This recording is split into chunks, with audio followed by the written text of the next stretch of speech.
Hey, homie. Hey. How's it going? It's going. Long day? Oh god, the longest. And did this help things? Cool.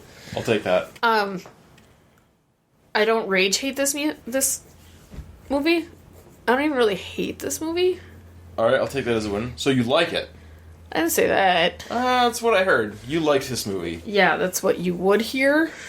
That's what I want to hear. That's what you're choosing to hear? Yeah, right? Yeah. So, we watched Night of the Hunter. Why? Can you explain why? Why? Because you've been wanting to watch this for a while here. I don't remember why. I think it's probably because of I've been watching a bunch of like classic movies. This is part of the Criterion Collection, which we talked about earlier. Yes, this is part of the Criterion Collection, and Sorry. Whatever. I'll fix it in post. Okay. I'm not gonna fix it in post. Anywho. And like I remember loving this movie like the first time I saw it. Like loving this movie? Like as a technical standpoint. Okay. I also appreciated Robert Mitchum's performance. That's the preacher. Yep. The evil preacher Harry Powell. And I mean, I figured we'd get around to this eventually. Okay. This was a movie I've wanted to share with people. I forgive a lot of the movie because it was made in 1955. And set in the 30s? Yeah. Okay. 90% of my critiques are... You can't do that anymore? Well, no. Not that. It's primitive filmmaking? It's not primitive. Okay, the water was going in the wrong directions. Well, okay, so they were not filming on an actual river. No. And even if they... But they didn't... You're right. They were not filming on an actual river. They also didn't bother to look at a river to see what one would look like. Okay. In order for the children to be floating down the river. On a skiff. Yeah. So, there's that. Okay. I mean, it was obviously... The sound studio parts were obviously sound studio parts. Yes. That is what I mean by primitive. Okay. Yeah, like all the soundstage stuff. Yeah. Alright. Like, when they went in that one barn. Mm-hmm. That's a super duper soundstage. Oh my god. They literally painted a barn on a wall. And the kids walked out of it. Yeah. Yeah, I love that part. Because of the ridiculousness of it? Okay. So. I know what I have to make you watch next. Oh, jeepers. Yes. Ugh. So.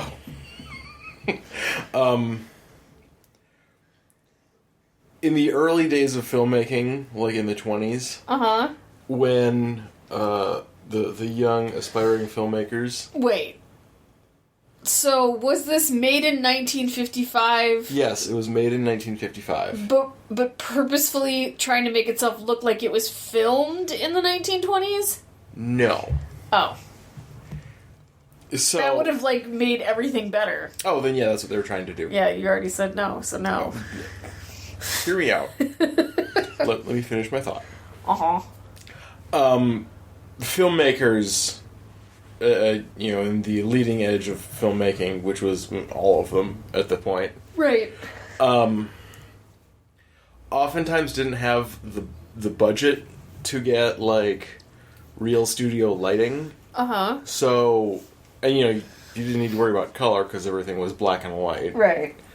So what they would do, and this is why the next movie I'm going to make you watch is The Cabinet of Dr. Caligari. Okay. Is they would paint the shadows and paint the light, and just whatever light you had, like, great. So those expressionist filmmaking was the sharp angles and the weird, and this movie kind of references some of the early parts of filmmaking, and that's the thing I love. Like the barn? Yeah, the barn and all, like, the hard angles and the ways that, like you said when we were watching the movie, like, that's not how light works. Like, those were intentional choices to maybe make the whole thing a little, not uncomfortable, but to put you off your, like... I found it distracting. I think disturbing is what they were more going for. I found it distracting. Okay, well, this was made fucking 60 years ago. I understand. I said I'm willing to forgive. Okay.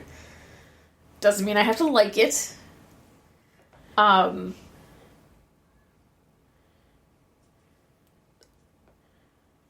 think this movie went on 30 to 45 minutes too long. What? It's an hour and a half. Yeah. This would have made a really great 43-minute episode or something. No. Yep.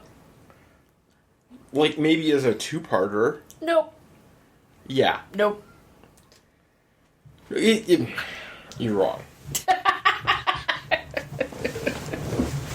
Like, I will say, like, you could split this movie in half, and, like, once the children run, like, you get the climax of, like, do they get to the boat in time? Roll credits, come back next week for the second half. All of the time they set up with Uncle, what's his name? Birdie? Yeah. Could have been cut out. Not all of it.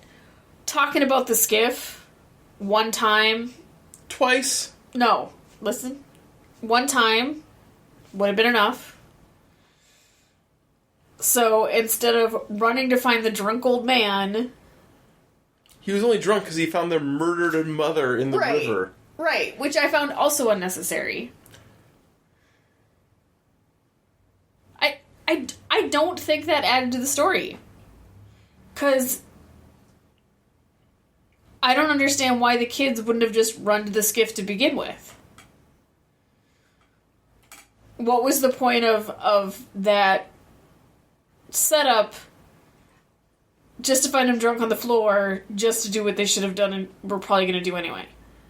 They were going to find the nearest trustworthy adult, say, hey, we're being chased by our psychotic stepfather, who just tried to murder us. And, like, they can't draw a conclusion about why, Uncle Bertie is drunk out of his gourd, because Uncle Bertie is dealing with some trauma. Yeah. So, yeah, I don't think that was necessary, and half of the trip down the river... That was all necessary. Yeah, I don't think so. I don't know what to tell you. You're the one who showed me the movie. I'm the one with opinions. That is how this works. Yes. Okay. I'm sorry I don't have rage feelings about it. Good. It's been a while since I've heard you say that. True facts. But I also don't have much else to say besides it should have been a little bit shorter. I don't know. The story did not appeal to me. I will concede that it feels a little long sometimes. It did not feel like a tight 90 minutes. It felt like 2 hours. Yeah. And I will concede you that. But, like, the pacing has changed a lot, over the course of filmmaking. I know. So it is... Like, it's a product of its time. You know? And the time that it is set. Because it was based on a book. And I don't know when the book came out. Okay. But it's set during the Depression and filmed during, like, you know, the middle of the 50s. Right. So, as we were watching, and there was, you know, the sexism and the spousal abuse. Oh, how Powell is literally the worst? Yes. Yes. But also the pressure of the shop owner, like, you're getting to be an old hag, and you've got 2 kids to raise. You need a man. You need a man. And she wasn't the only person to say something that stupid. No, I know. But what I thought to myself was, apparently, you can forgive that in this movie, but you are unwilling to forgive John Hughes. John Hughes should have known better. And likely did know better. But the John Hughes movies are also a product of their time. Yes, and they knew better then, during the time. It's a good thing that was empty. Good thing I got another. But yes, we have definitely watched movies where you were unwilling to forgive the time at which they were made. But yet somehow this one is okay. I didn't say that it was okay. In fact, I believe I said during the screening, like, oh, you can't do that anymore. Yes, but in your discussion of this movie, it was a product of its time. And the setting that it was in a forgivable tone, versus... Yeah. Versus, they knew better in the 80s. To not treat women like trash? Yeah. Not really. Agree to disagree. They didn't know that in the 90s.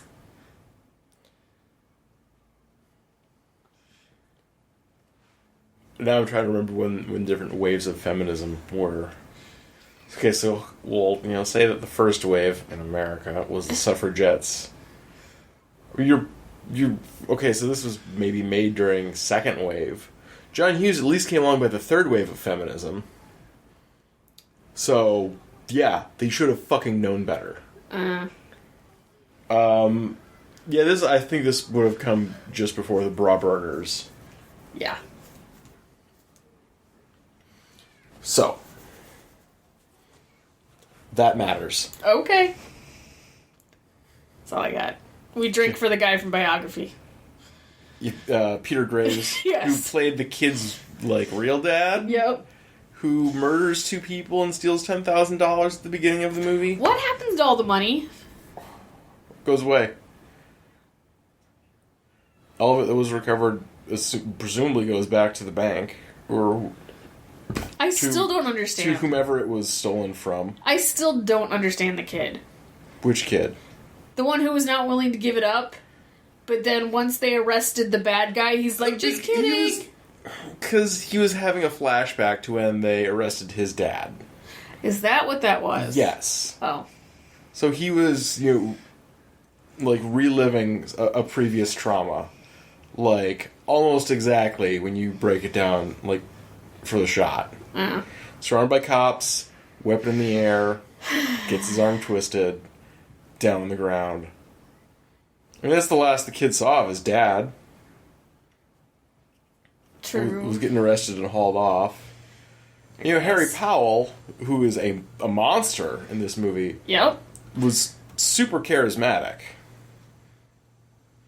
For a lot of people. The boy saw through it. But, like... And the husband of the shopkeeper saw through it. Not really. He was uncomfortable, but his wife told him to shut up. He wasn't certain about it. He had a feeling. Yeah. Just as much as the kid did. Mm-hmm. But, like, Pearl was in love with the man. He charmed his way to 26 marriages, all of which ended in dead wives. I must have missed something. Oh, it was when they were about... that was during the trial or something. Okay, my other question, the lynch mob, what were they tearing up? I don't know.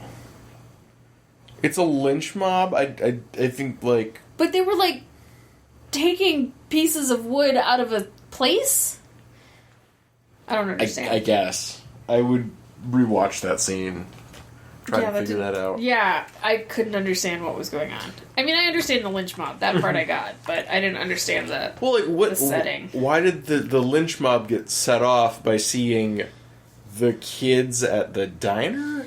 Because they were orphans. Because the lady from the bakery, from the candy shop, the poor little orphans, they wouldn't be orphans if it wasn't for... Right, okay.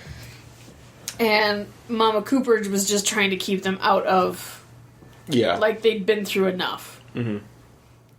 I loved Mama Cooper. I appreciated Mama Cooper. She was the strong woman that this film needed. Yes. It's like, that man ain't no preacher. Yeah. And I don't hear from my own child anymore. I think there's a reason that is implied, but never, explicitly stated. No. But, you don't hear from your own kid, but you're now raising 5 orphans. Right. To, be functional members of society, but you gotta let them know, here's how you call bullshit on someone who is lying to you. Yeah. And we saw that with her interactions with Ruby, which was, the oldest foster. Yeah. Who, But I love him! No, you don't. Come with me. Yeah. That man will straight murder you. Well, that man, all he did was buy her, for her, what he did was buy her an ice cream and a magazine, but didn't ask for anything in return other than information. Right. But, didn't try to get physical with her. Right. And it seems like that might have been the first... I was going to say boy, but the preacher's not a boy. Respectful interactions he's had with a boy? With a male of... Right. With a man. Yeah. Okay. One of the... Speaking of not physical things, one of the things I wanted to talk about was Powell's misogyny. He hates women so much that... I mean, he murders them. Well, yeah. But he, won't touch them. He married this woman, and we, hardly... We don't see them embrace ever. No. And which is, okay, it's the wedding night, so, Gotta do the marital stuff. Yeah, gotta do the marital stuff. He's like, don't touch me. Well, and in a manner to which makes her question her own. Mm-hmm. Oh, yeah. He's psychotically abusive. And, right. Under the guise of Christianity. Well, let's be honest. Because that's the great thing about Christianity is you can bend it any which way you want for it to be quote-unquote right. Mm-hmm. Yeah. Yeah, I liked that about him.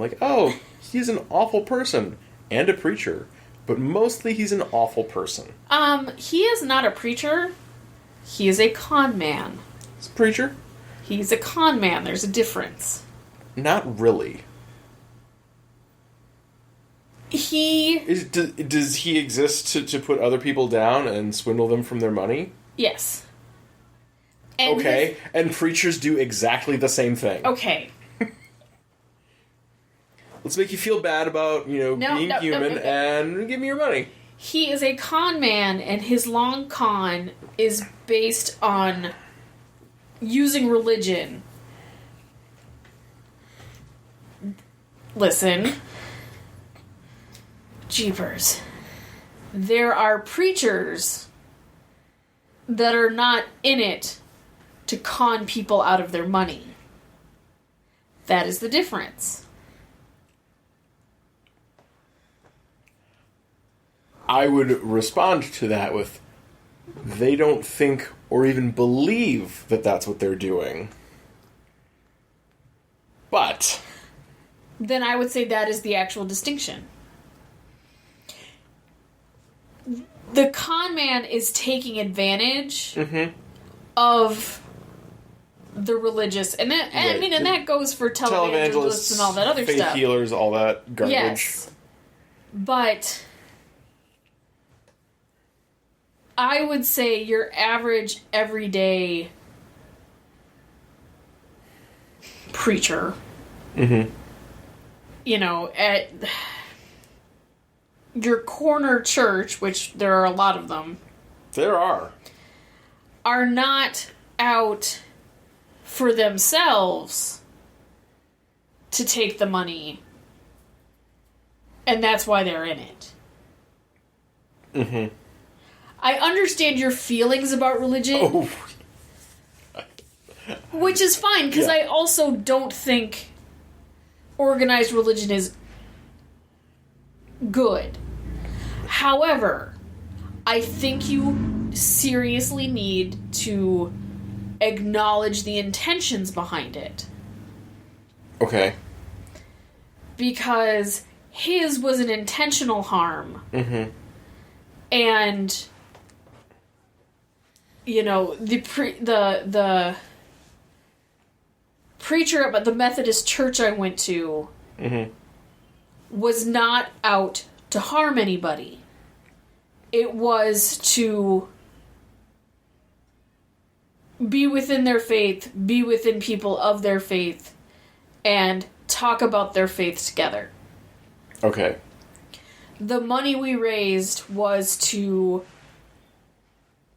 keep the church itself up, to pay to install a won't trap you inside elevator to make us accessible.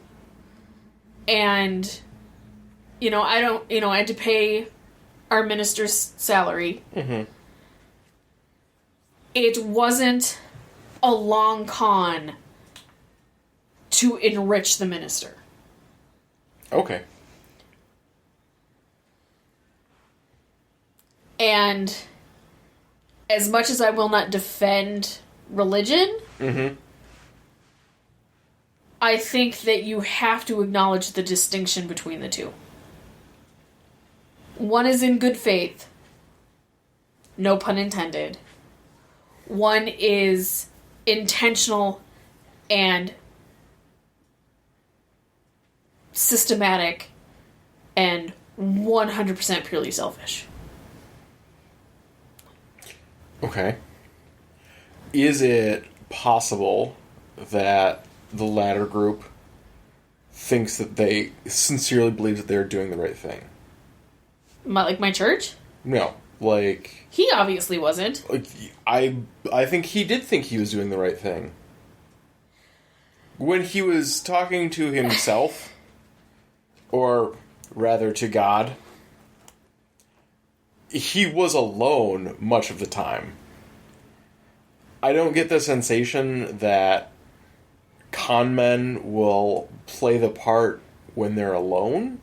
Except for he only married to get the money. This is true. He used the widow to get the money. He used the children to get the money. And his whole existence is to get money out of women. Yes. And punish them for being women. And his ruse in order to do that is being a pastor. Now,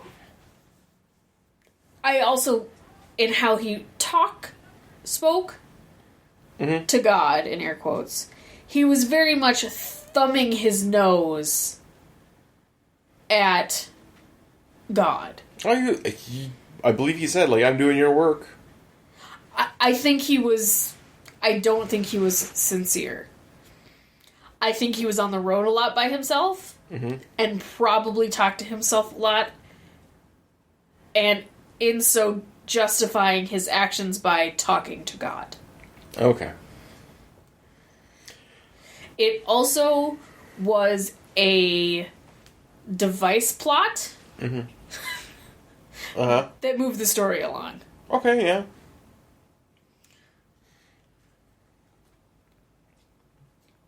I don't agree with you, but I am not going to try and, drag this out further. Okay. So, like, 2 drinks. Yeah. Not a little bit of diversity. Nope. Just a bunch of white people. In black and white. Well, yeah, it was on the Ohio River, so I don't know what the racial makeup of the country around that region during the Depression was. Did it pass the Bechdel-Wallace? Because I know, like, Ma Harper and Miss Icy... What's her name? Icy Spoons? Yeah. Like, no, they pretty much only talk about the fact that she needs a man. Yeah. Well, okay. Probably fails. I'm 97% sure it fails. I wonder who wrote the book. Because that would... Because it was a dude, like, yeah, they're just going to talk about dudes. Yeah. Yeah, that's pretty much it. So, do you have something lined up for next week, or is that... Because I know what I'm making you watch in 2 weeks. I can't... For Father's Day. I can't string 2 days in a row together. I can't even imagine what I'm going to do next weekend. Alright. Cool. Well, we'll see when it happens.